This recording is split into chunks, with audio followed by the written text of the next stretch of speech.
Բարև ձեզ։ Այսօրվա սեպտեմբերի 29-ի Մամիոն հաղորդաշարի հերթական հաղորդումը վերնագրել եմ Դեղնակակուլի մտքի հերթական գոհարները և մթի ու ցրտի տարիների մասին շաղակրատող շարլատանները։ Բայց, ինչպես միշտ, նախքան բուն թեմային անցնելը, կոչով դիմում եմ բոլոր նրանց, որոնք նայում են հաղորդումներս, բայց դեռ չեն բաժանորդագրվել, ապա բաժանորդագրվեք, խնդրեմ։ Դրեք լայքեր, որովհետև ձեր լայքերով իմ Ամասյա Հովհաննիսյան YouTube ալիքը ավելի է տարածվում։ Իսկ հիմա անցնեմ բույնյութին եւ այսպես վերնագիրը Դեղնակակուլի մտքի հերթական գոհարները մթի ու ցրտի տարիների մասին շաղակրատող շարլատանները։ Սկսեմ նախ Դեղնակակուլի մտքի հերթական գոհարներից։ Բանն այն է, որ անցյալ շաբաթ Վաշինգտոնի ձվածև աշխատասենյակում բազմած Դեղնակակուլը աչքի ընկավ իր հերթական մտքի գոհարներով, որոնք վերաբերում էին համաշխարհային քաղաքականությանը, նաև Ուկրաինայում շարունակվող պատերազմին։ Ուկրաինայում շարունակվող պատերազմ, որի վերաբերյալ Դեղնակակուլը բազմիցս է անդրադառնում, եթե գրեթե օր չկա, եւ նախքան նախագահ դառնալը խոստանում էր, որ այդ պատերազմը կդադարեցնի մի օրում։ Դու մի օրը դարավ մի շաբաթ, մի շաբաթը 10 օր, մի ամիս, եւ այսպես շարունակ անընդհատ խոստումներ, նորանոր ժամկետներ, եւ անցյալ շաբաթ էլ հերթական մտքի գոհարը արտահայտեց, նշելով, թե ինքը ըստ երևույթին համոզվել է երևի, ինչ-որ մեկը ինչ-որ ասել, ինչ-որ մի բան է ականջին փսփսացել, ամենը դեպս ասում է, թե ասաց, ավելի ճիշտ, որ ինքը կարծում է հիմա, որ Ուկրաինան ի վիճակի է ոչ միայն դիմակայել, դիմագրավել ռուսական ագրեսիային, այլև ի վիճակի է հետ բերել իր կորցրած տարածքները ընդհուպ Ղրիմը։ Գիտեք ինչ, եւ այս հայտարարությունը որոշ շրջանակներում, որոշ վերլուծիչների, որոշ նույնիսկ գործիչների շրջանում,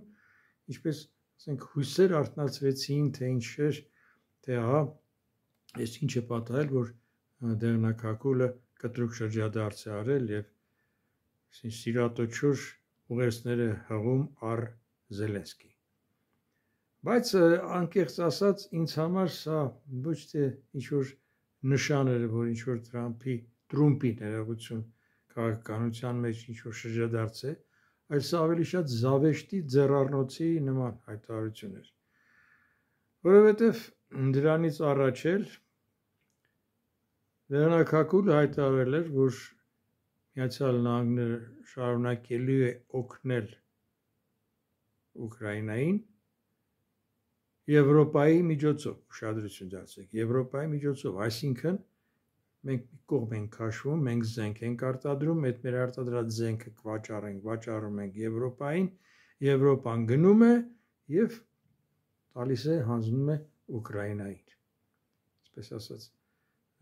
զավեշտի ոլորտից, եթե ասենք, չվախենաք, մենք ձեզ հետ ենք։ Եվ հիմա էլ դրանից հետո էլ հայտարարում է, որ ինքը ըստ իրեն կարծում եմ,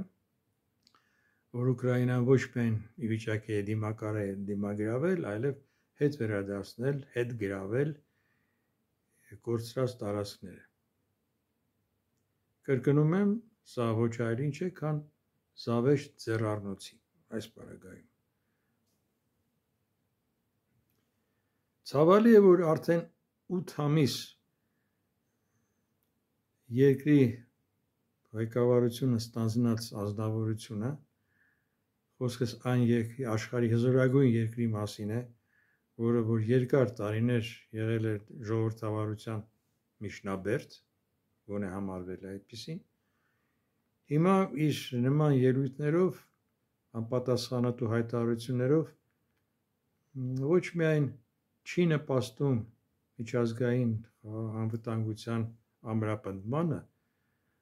ոչ միայն քայքայում է այդ անվտանգությունը, որը որ քայքայման process-ը սկսել էր Կրեմլի անմակաշեյը արձակվելով Ուկրաինայի վրա,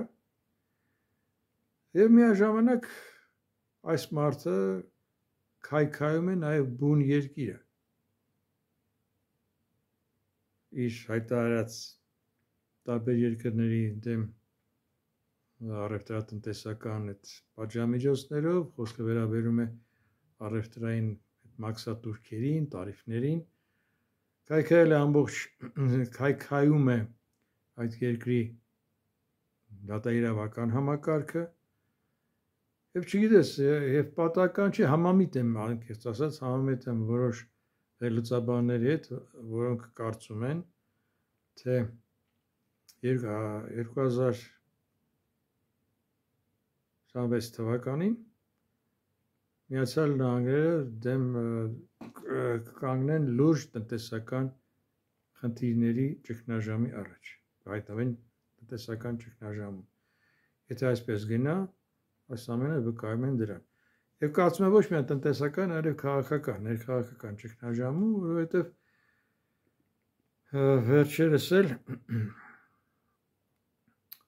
վերջերս չէ, ընդամենը 2 օր առաջ հայտարարեց, որ զորք է ուղարկում երկրի արևմտյան ափ Պորտլենդ, որպեսզի օգնի տեղի իշխանություններին պայքարեն, որ դրանք պայքարեն Անտիֆայի եւ այլ ահաբեկիչների դեմ, որոնք քայքայում են, ավիրում են Պորտլենդը։ Մինչև այդ Լոս Անջելեսն էր, հիմա էլ Պորտլենդ է։ Կարծես թե այդ քաղաքների վրա դրսից հարձակում եղել։ Ինչ այդ քաղաքների իրենց իրավապահները չունեն, որ պետք է զորք ուղարկել։ Քիչ չնայած դա Ամերիկայի Միացյալ Նահանգների ներքին գործն է եւ այն 75 միլիոն ձայն տվածներին ներքին գործն է։ Դեպետ ներքին գործ ասելով, այնուամենայնիվ Ամերիկայի Միացյալ Նահանգները աշխարհի այն երկիրն է, որը որ անմիջական ազդեցություն է ունենում ընդհանրապես միջազգային քաղաքականության վրա։ Զորօրինակ, երբ Թրումպը հայտարարեց փաստորեն, որ ինքը մի կողմ է կանգնում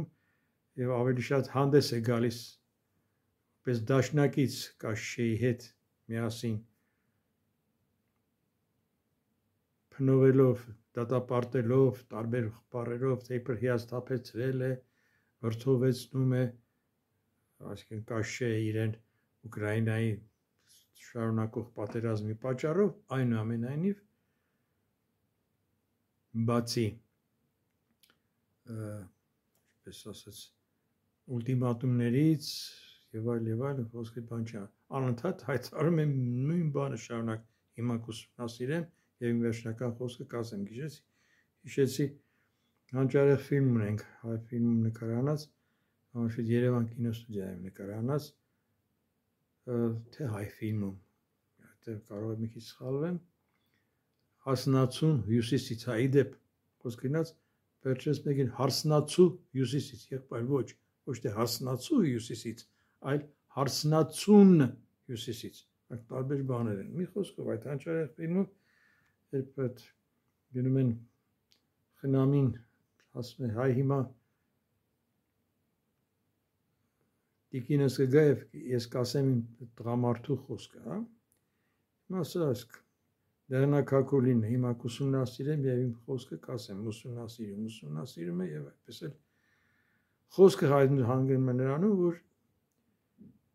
ժամանակ է պետք, հիասթափվել է եւ այլ։ Երկնում եմ վերջին հայտարարությունները Թրումպի, որի Ուկրաինան կարող է ոչ միայն կարող է դիմակայել, այլև հետ բերել կորցրած տարածքները, եւ ոմանք որ լուրջ ընդունեցին, կրկնում եմ, սա ոչ այլ ինչ չի, քան զավեշտ կամ ձեռառնոցի, թե Ուկրաինայի, թե Եվրոպայի նկատմամբ։ Գիտեք, հիմա ես գնալով ավելի եմ համաձայնում այն գործիչների, քաղաքագետների հետ, որոնք ըստ որոնց Թրումփը տառապում է քաղաքական մարազմով։ Սա ծերունախտ է, թե ինչ չգիտեմ, այնպես կոմպլեքսավորվածություն ունի։ Նախ տառապում է մարազմը, չգիտեմ, բայց տառապում է Բայդենախտով։ Ինչ ասի չասի, ինչ հասնի, հիշում է Բայդենին եւ ամեն ինչում աշխարհի եւ բոլոր մեղքերը բարձում է Բայդենի վրա։ Իդեպ սրա տամարը բռնել է նաեւ անմակաշեի, երբ Ալյասկայում նույնիսկ երբ հանդիպեցին երկու, այսպես ասած,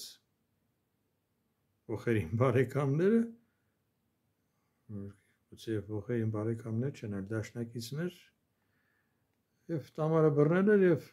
անմակաշե ռևերանս անելով ասաց, որ այ եթե այն ժամանակ Բայդենը չլիներ, այլ լիներ Թրումփը, ապա պատերազմ Ուկրաինայում չէր լինի։ Եվ մի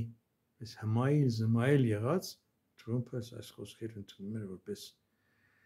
հալածյուղի տեղ։ Հաճելի է նման բան ասել։ Կրկնում եմ, այս մարդը տառապում է Բայդենախտով, կոմպլեքսավորված է Բայդենի վրա, նույնիսկ վերջերս հիշեցին, որ Սպիտակ տանը տրադիցիա է, որ փակցվում են Միացյալ Նահանգների բոլոր նախագահների նկարները։ Հիմա այս մարդը Բայդենի նկարը հանել է, տեղի ինչ-որ գրիչի նկար է դրել, իբր այդ գրիչով Բայդենը հրամանագրեր է ստորագրել։ Իդեպ Բայդենի դեղնակակուլն էլ հավերժ չէ,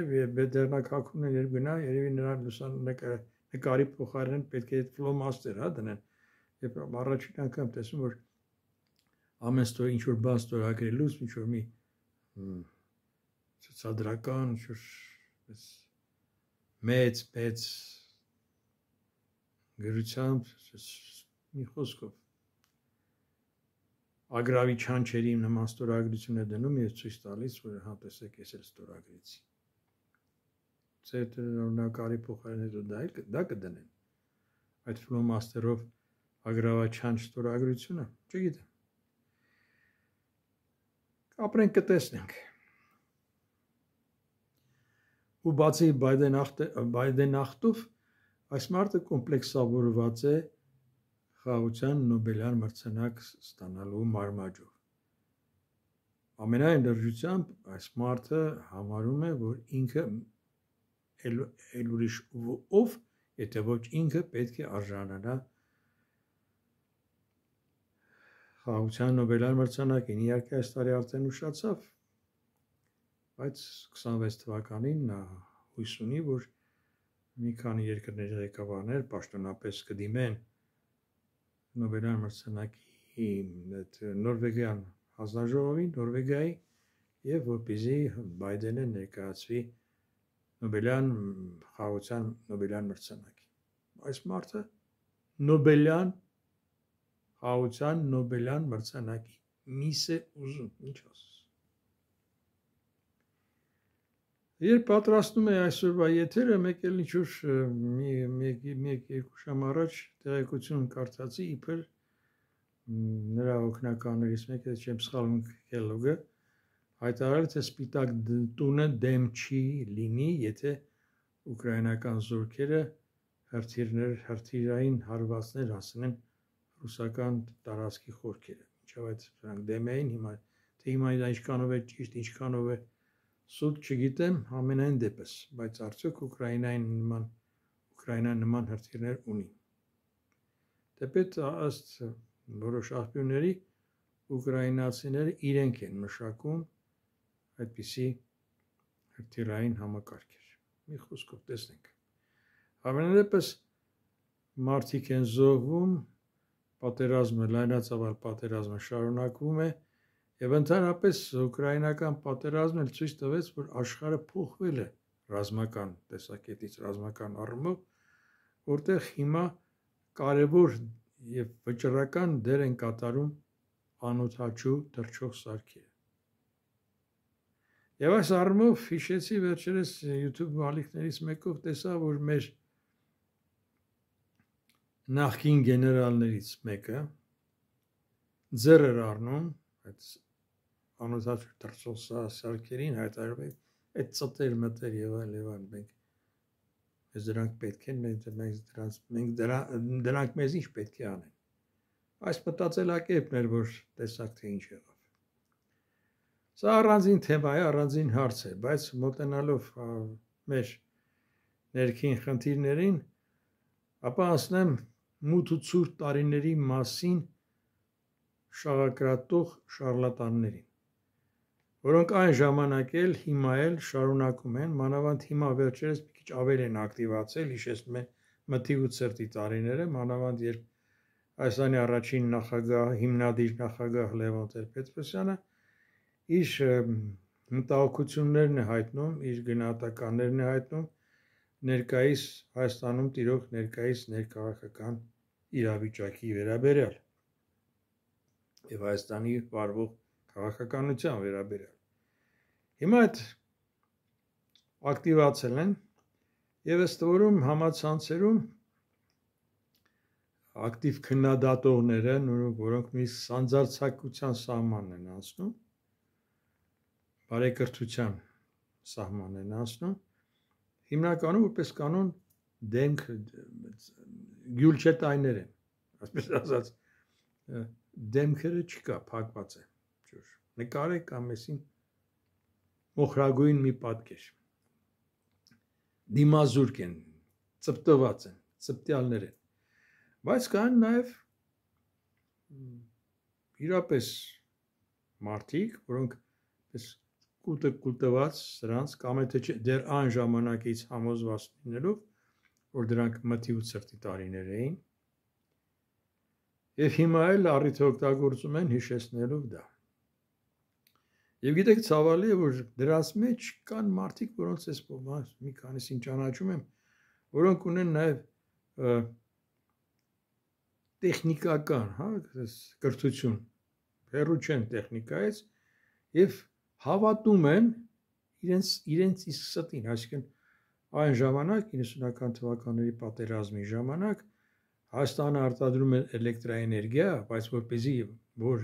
բնակչությանը խեղճ պահեն այդ էներգիան բնակչությանը տալու փոխարեն հողանցում էին անում պես թափում էին գետը հա ասենք այս աստիճանի տխմարություն ուղղակի աներևակայել է բայց կրկնում եմ կային ոչ միայն մարդիկ որոնք դրանք հալածողի տեղ են դնում այլև մարդիկ որոնք տեխնիկական կրթություն ունեն նույնիսկ դրան են դրանք էլ են սա ասում կրկնում դերոս նաև գիտեք կա այսպես հոգեբանական մի բան երբ մարդ մի բան մի քանի անգամ իր հորինած սուտը ասում է հետո ինքը սկսում է հավատալ իր հորինած ստին հիմա սա է ու նաև նորից հիշում են նորից ճամարտակում են թե այն ժամանակվա իշխանությունները խոսքս 90-ական թվականների հիմնադիր իշխանությունների մասին է որ քայքայեցին խորհրդային միությունից ժառանգություն մնացած հզոր տնտեսությունը գրողը տանի խորհրդային միությունից ժառանգություն հզոր տնտեսություն չի եղել այդ նույն հզոր տնտեսությունը կար նաև խորհրդային միության մյուս երկրներում որոնց մի մասը կամ պատերազմում են կամ պատերազմ չէին վարում եւ նույնպես քայքայվում էր եւ ընդհանրապես խորհրդային միությունը փլուզվեց այդ հզոր տնտեսության պատճառով որովհետեւ հետ մնաց համաշխարհային տնտեսությունից խորհրդային միությունը փլուզումը տնտեսական հենքի վրա էր հիշեցնեմ ես մի անգամ անդրադարձել եմ հիմա նորից այս առիթով հիշեցնեմ որ 1980 թվականի սեպտեմբեր ամիսն էր Մոսկովյան օլիմպիադան նոր էր ավարտվել եւ ինձ 2 ամսով գործուղեցին Մոսկվա վերապատրաստման կուրսերի Մոսկվայում կար այն ժամանակ հեռուստատեսության եւ ռադիոյի պետական ինստիտուտ որը գտնվում էր կենտրոնական հեռուստատեսության Շաբլովկա փողոցում գտնվող այդ կոմպլեքսում մի խոսքով այնտեղ եւ դասախոսություններից մեկի ժամանակ մի տնտեսագետ, որ ասաց հետևյալը, բառացիորեն հետևյալը, որ Խորհրդային Միությունը գտնվում է տնտեսական շատ ծանր վիճակում։ Սա այն ժամանակ, երբ իհարկե մեր Հայաստանում եւ մյուս հանրապետություններում դիֆիցիտ արդեն կար սննդի, արդյունաբերական ապրանքների եւ այլ, բայց Մոսկվան հեղեղված էր, Մոսկվայում կոմունիզմ էր, Մոսկվան հեղեղված էր ամենատարբեր դելիկատեսներով, սննդամթերքով, վերջացրած հագուստեղենով եւ այլ։ Այդ օլիմպիադայի համար հիմնականում կոնտրակտ էին կապել Ֆինլանդիայի հետ, Ֆինլանդիան փոքրիկ, Ֆինլանդիան հեղեղել էր ամբողջ Մոսկվան, սկսած սիգարետներից, վերջացած կոնֆետ երշիկ եղենով, հագուստով եւ այլ։ Գարեջրով։ Մի խոսքով Մոսկվայում այդ ժամանակ կոմունիզմ էր, մեր պատկերացմամբ իհարկե։ Եվ երբ ասում էր, որ Խորհրդային Միությունը տնտեսական ծանր վիճակում է, ինչ թերավատ եմ ենք նա լսում, եւ ասեց, որ անհրաժեշտ են անհապաղ շատ շուտ, որ իրականացնեն արմատական վերափոխումներ, եթե դրանք տեղի չունենան, ապա 10 տարի հետո Խորհրդային Միությունը կդադարի գոյություն ունենալուց։ Սա ասել եմ, սա այս տնտեսագետ դասախոսը ասաց 1980 թվականի սեպտեմբերի 10-ի կողմերներ, 10-15-ի արանքում, 10 տարի, եւ ուղիղ 1990 թվականից սկսվեց Խորհրդային Միության արագ փլուզում քայքայումը։ Այնպես որ պետք չի ճամարտակել այդ քայքայ հզոր տնտեսությունը, այդ որն էր հզոր տնտեսությունը։ Նայրիտը, որի դեմ պայքարում էր Զորի Բալայանը եւ մյուսները, որ Զորի Բալայանը լինելով այն ժամանակ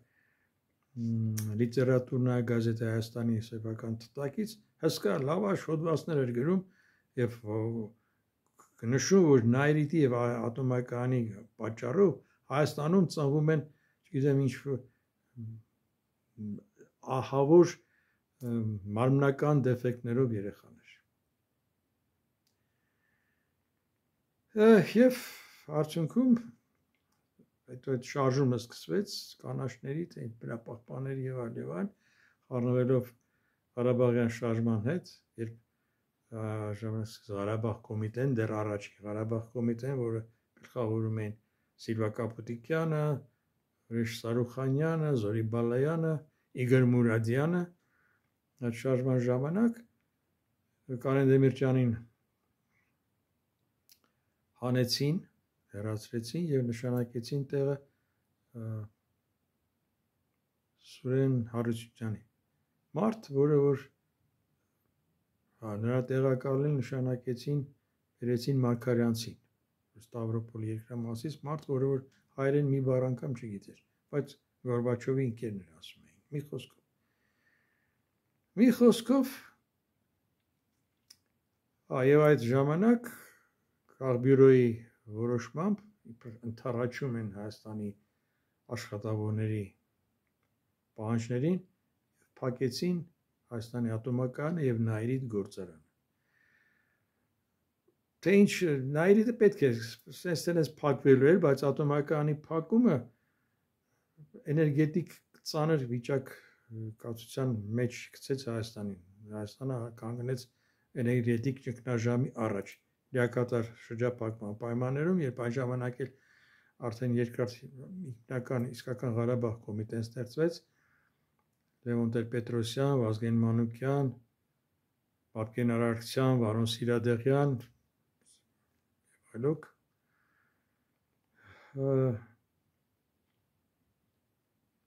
լիակատար շրջափակում էր եւ երբ արդեն Հայոց համազգային շարժում եկավ իշխանության, պատերազմի մեջ էր գտնվում Հայաստանը, պարտադրված Ադրբեջանը հարձակվել էր Հայաստանի վրա, Լեռնային Ղարաբաղը մաքրում։ Այդ ժամանակ նաև ռուսական սովետական միության կալցո օպերացիան իրականացվեց, ադրբեջանական ուժերի հետ համատեղ ռուսական զորքերը դատարկում էին Լեռնային Ղարաբաղի հայաբնակ գյուղերը։ Մի խոսքով, սա երկար պատմություն է։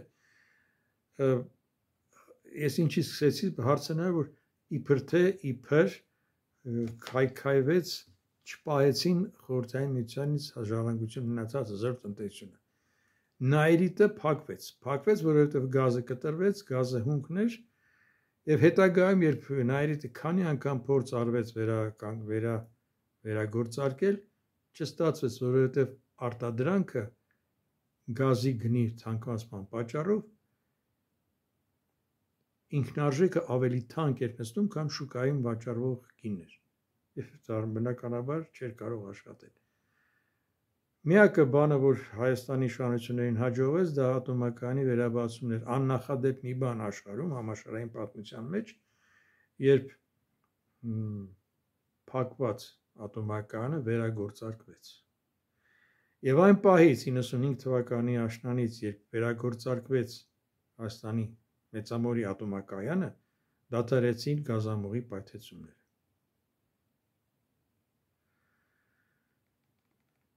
Բայց էլի տնտեսություն, հայ էլեկտրոգործարան, չգիտեմ, էլ ինչ կար,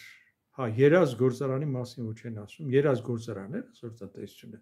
երազ գործարանը խորհրդային միության, Հայաստան էլ չասեմ, խորհրդային միության ամոթն էր։ Եվ իդեպ այդ գործարանները ոչ մեկը Հայաստանին չէին ենթարկում, դրանք բոլորը համակար գլավկ հասկացողությունը, որտեղ դրանց ղեկավարում են տնօրեններին, նույնիսկ նշանակում էին Մոսկվայից։ Դրանք հաշվետու էին Մոսկվային։ Այդ երազ ավտոգործարանն մի խեղկատակություն էր, ինչ ավտոգործարան։ Մի գործարան, որտեղ տարբեր մեքենաների մասերից ինչ որ մի բան էին հավաքում եւ ձեռքով։ Ինքս եմ տեղ եղել այդ գործարանում, որովհետև մի առիթով դեռ այդ շարժումը չէր սկսել, ես նոր սկսնակ լրագրող էի, պետք է խորհրդային միության գերագույն սովետի ընտրություն լիներ, ընտրությունն չէր, ձևական բան էր, բայց պետք է հրահանգված էր, որ դիմանկարներ էինք նկարում, ակնարկներ տեխնացուների մասին։ Դա տեխնացուները մի հոգի էր լինում, մի պարտադիր ընտրվեր։ Պես բան կար։ Տարիքը այսքան լինի, կուսակցական լինի, հայրենադաս լինի, կուսակցական չլինի եւ բապետ դաստիարակ լինի, մի խոսքով տարբեր կրիտերիաներ կար։ Եվ այդ դրանցից մեկին մասին ակնարկ գրելու համար առիթով եղավ երազ գործարանում։ Ինժեներ էր, կարծեմ, եթե չեմ սխալվում։ Եւ տեսա հաստոց, ուրեմն հսկա մի մեծ հաստոց, չէ՞ երկաթե այդ մեքենայի երկաթե այդ մասերը թևերը, թևեր են ասում գրելով, որ ասում են թևերը։ Շտամպով խփում էին, շրախ էս հանում էին, հետո աշկերտներ թեով էր, բանը փայտի մուրճով սկսում էր խփելով բան անել։ Կարգի գցել այդ մեքենաները երկաթի մասերը։ Հետո այն ժամանակ երբ արդեն դրսում նույնիսկ Տոլատի ավտոգործարանում կոնվեյեր էր գնում, երազ գործարանում մարդիկ ձեռքով այդ պատուտակը հանը ձեռքը բռնած, ձգում էին, վերջում էլ պլան կար, ասենք Վլադիվոստոկից սկսած, մինչև եսիմ Լենինգրադի մարզ սկսած, Միջին Ասիայով բանով պետք է գային երազ ավտոգործարանից այդ բեռնատար երազները տառնեին տանեին։ Այդ խեղճերը պլանը պետք է տար, բաշխված էր, դեպի արտադրել տանեն։ Սրանք հենց գործարանից դուրս էին գալիս, հասնում էին մինչև Սևանի ճանապարհով, այդ Երևան-Սևան ճանապարհով, դե գնային դեպի Վրաստանով, այդ Ադրբեջան բան դուրս գային, մի խոսքով հենց առաջի դիքի վրա շարժիչները տաքանում էին եւ երազների շարանները այսպես կանգնում էին։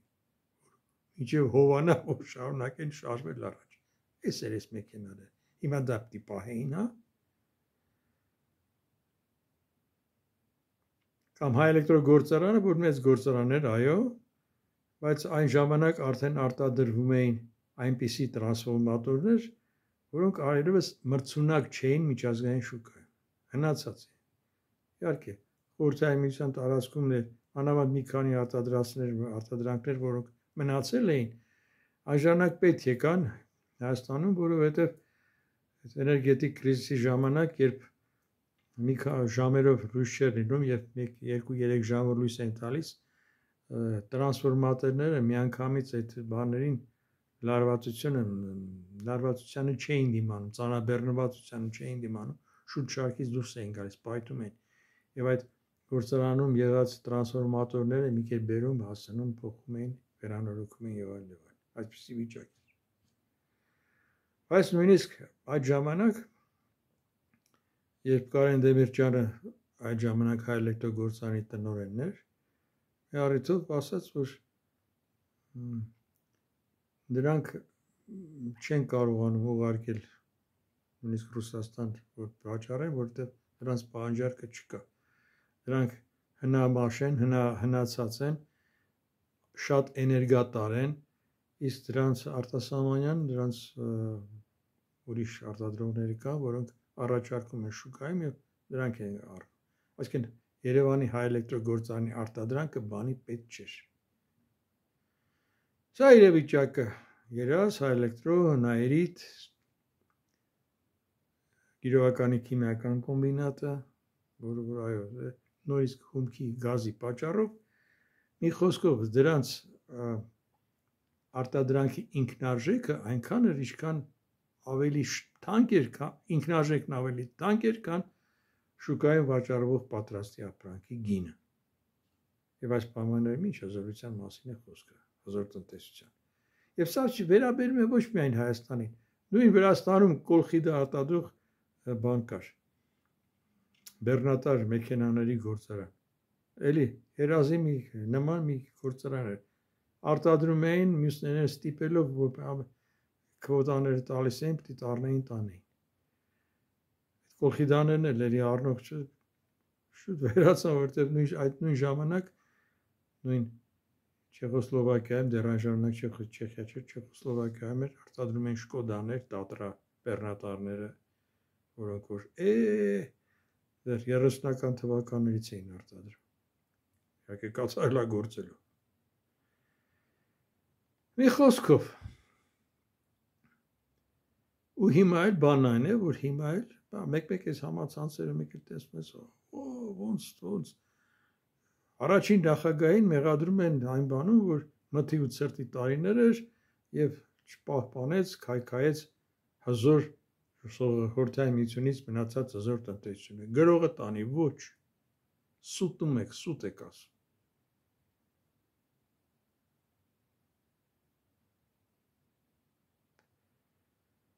Եվ վերջին հաշվով մթի ու ցրտի տարիները ասին խոսողները ինչու են ասում շարլատաններ են, որովհետև նրանցից շատերը գիտեն թե դրանք ինչ էին։ Եվ ով է տեսել, որ պատերազմի ժամանակ Երևանի փողոցներում է պիտի չրաղման լիներ, հա։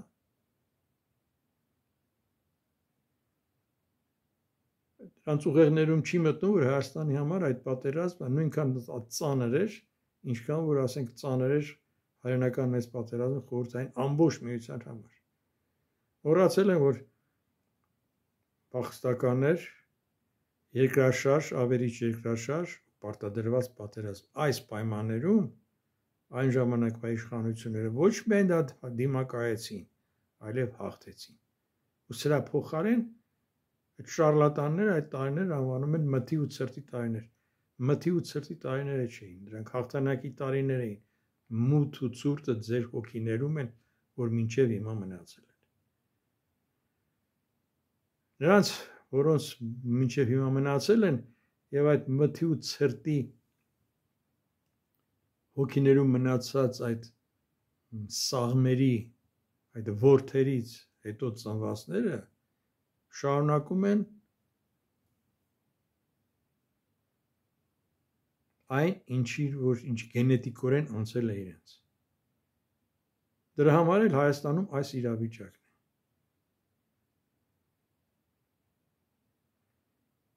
Կրկնում եմ, օգտվելով առիթից, որովհետև մոտ մի տարի հետո Հայաստանում տեղի են ունենալու ազգային ժողովի ընտրություններ, Հայաստանում միակ քաղաքական ուժը, միակ ստապ դատող, adekvat եւ բանիմաց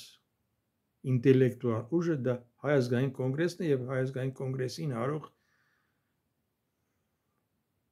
համակիր կուսակցությունները, հասարակական կազմակերպությունները։ Հիմա ժողովուրդը կհասկանա, ճիշտ ընտրություն կանի, ուրեմն փառքի պատիվ։ Չի հասկանա, կշարունակի դեգերել այս մղձավանջի մեջ եւ ով իմանում թե այս մղձավանջը ինչքան կշարունակվի եւ ուր կհասցնի։